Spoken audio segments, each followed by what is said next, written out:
in part because, as Luke Burbank explains, when tragedy struck, members of Depeche Mode found a way to carry on. For a band who put out their first big hit over 40 years ago,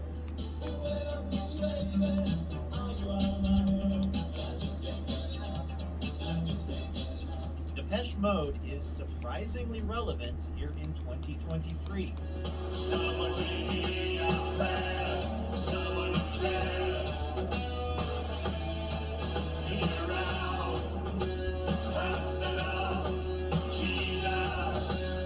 From late night TV appearances to selling out stadiums across the US and in Europe.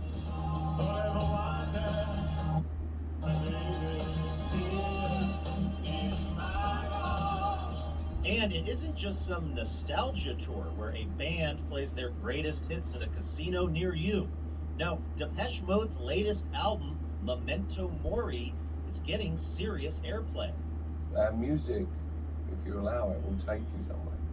And yet, as Dave Gahan, Depeche Mode's lead singer, and Martin Gore, their lead songwriter, began the year with a new album and packed tour schedule, they found themselves somewhere where they'd never been, mourning the loss of their bandmate, Andy Fletcher. I didn't realize, maybe before we went into this promo trip, how heavy that would be to be asked about that one over and over and over again. Fletch, as they called him, was a founding member of the band and died suddenly last year, just as the album was finished, giving its title, which means Remember One's Mortality, an eerie new meaning. Some might say that a lot of these songs were sort of foreboding or something, but you know, I don't think Martin was probably aware of that. Heaven's dreaming from the start, my friends. We know we'll be ghosts again. When I first started writing songs for this album, I wouldn't have had the idea of calling the album Memento Mori and maybe have some of the songs dealing with death. It just kind of happened like that. Sometimes you do wonder if you tap into something.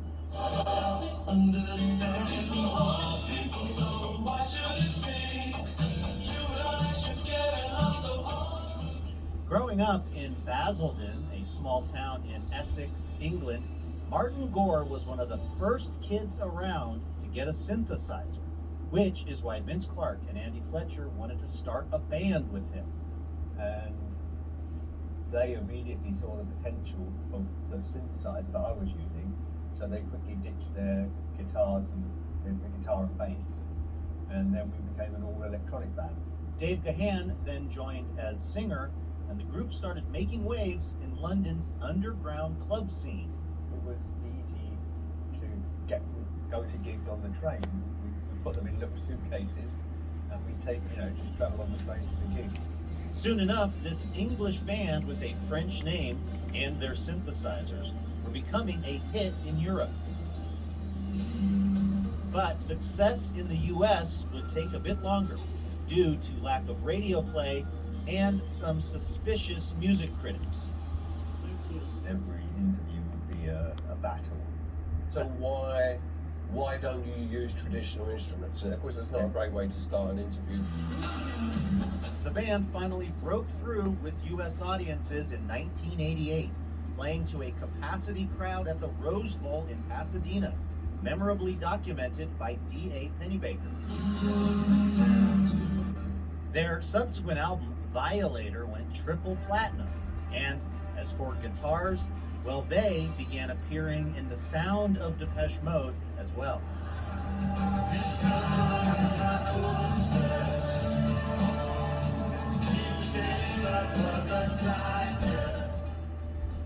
If it's not one of those two, I can usually tell which song it is.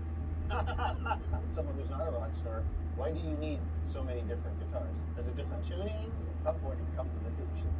I think we somehow managed to build this cult following, and we still feel to this day that we're kind of like a cult band, even though we sell a lot of records everywhere. Martin's right. It's like I think we probably are an have been for many years. We're kind of the biggest alternative band in the world, put it that way. But success for Depeche Mode was a double-edged sword. Gahan developed a heroin addiction so severe, it said Los Angeles paramedics nicknamed him the Cat because he overdosed so many times.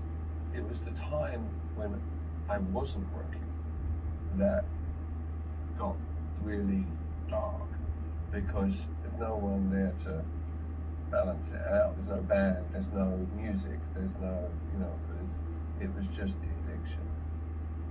That's all it is. You can call it whatever you like, but once you go down that road, the hardest thing is to drag yourself back out of it.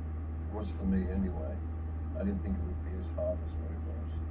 Was it hard for you, Martin, and the other members of the band to kind of watch what Dave was going through just as his friends?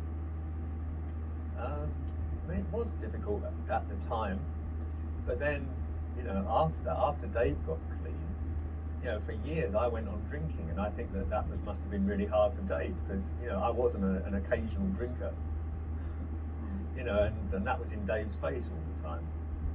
It's kind of mine to say that. Today, both Gore and Gahan are sober and credit music with saving their lives. I know Martin feels the same. It was the one thing that always sort of could lift me, change my spirit, change the way I felt, lead me into a different direction, or also into fantasy, into another world. And yeah, it saved me many, many times.